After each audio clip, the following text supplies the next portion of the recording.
So a few weeks ago, we discussed the LAAT-LE, the law enforcement variant of the LAAT, and that got me thinking about the units that actually used this vehicle during the Clone Wars, and I realized I never actually did anything about the Coruscant Guard, so I figured today we could talk about the Coruscant Guard, the role they filled within the Republic and later the Empire, and a bit about how they were used. I'm Colin, and this is Sci-Fi Deep Dive.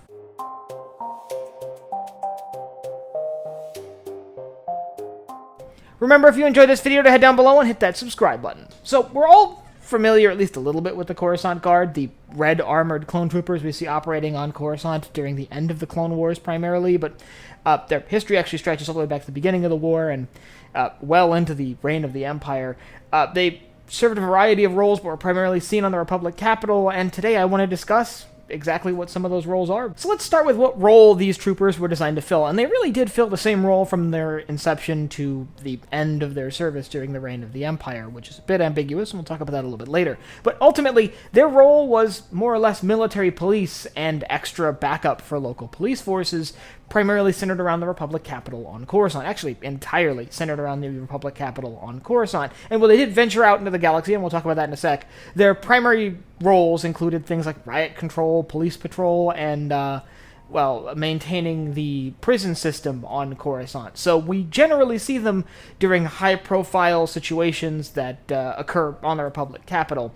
Often hostage situations like the Senate hostage crisis, or the couple times the senator was taken captive on Coruscant. We see them, obviously, anytime we're looking at a Republic prison on the Republic capital. So when Ahsoka Tano is arrested, or when Obi-Wan Kenobi must go undercover dressed as a hitman to attempt to infiltrate a separatist plot. Those are the roles they were originally intended for, but as they entered service, their role did expand quite a bit. As the war dragged on, it became clear that the Coruscant Senate Guard, who were responsible for protecting senators and the Supreme Chancellor when they ventured off-world and when they were working on-world, were becoming increasingly corrupt. Incidents like the Senate hostage crisis showed their inability to carry out their duties, and time again it was found that they had been corrupted either by separatists or by private entities who wanted access to senators, or maybe even to do harm to the Republic government, and as such, they began to slowly be replaced, and the forces replacing them were primarily members of the Coruscant Guard.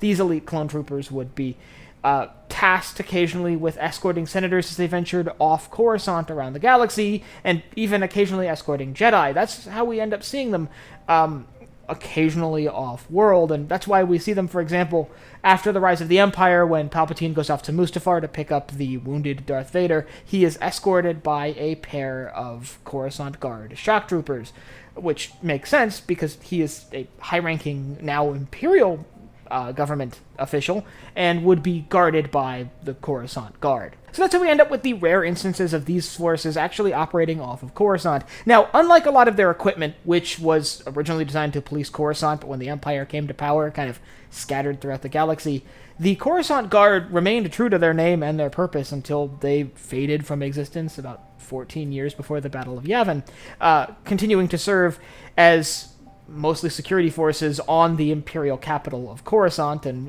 once again, they very well could exist by the time of the original trilogy and just never be mentioned, but the last we hear about them is 14 BBY. A few more little tidbits about these units. While they were outfitted like any other clone unit during the Clone Wars, and kind of kept some of that equipment into the reign of the Empire, they did have some fairly specialized training. They were designated as shock troopers, trained in breaches in urban environments and stuff like that, operating in close quarters and high-paced operations, things like hostage rescue, where you would be in, getting what you need, and getting out very quickly, so there's not really a drawn-out military campaign. They're really not trained for the battlefield. They're trained for police operations in close quarters. And in that role, they are incredibly skilled. They were very well trained, which made them a particularly deadly threat to any Jedi hiding out on Coruscant after Order 66. Now, interestingly, we don't know how they were involved in Order 66 itself. We know that many of the military operations on Coruscant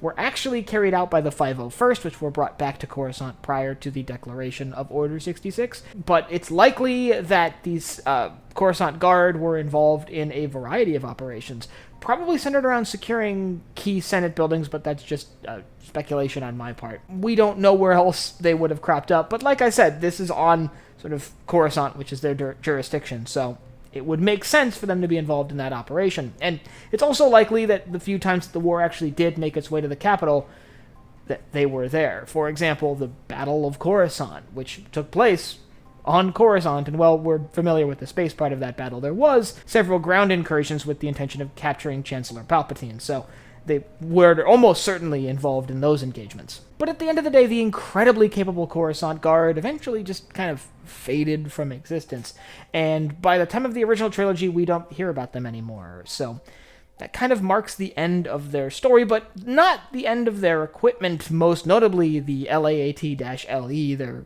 sort of almost custom-made dropship, a variant of the LAAT, sort of, designed to operate in urban environments. And if you'd like to learn more about that vehicle, I'll leave a link up here to my video on that. And I'd like you to let me know down in the comments what you think happened to the Coruscant Guard. Do you think they were formally dissolved, or do you think they converted into an Imperial institution and continued operating at the time of the original trilogy, but we just never saw them because we never see Coruscant in the days of the original trilogy? And if you have anything else you'd like to see me cover in Star Wars or anywhere else in science fiction, you can let me know down below in the comments. And last but not least, if you enjoyed this video, head down below, hit the like button, the subscribe button, and the bell icon so you get notified when I upload new videos. So for Sci-Fi Deep Dive, I'm Colin, and I will see you next time.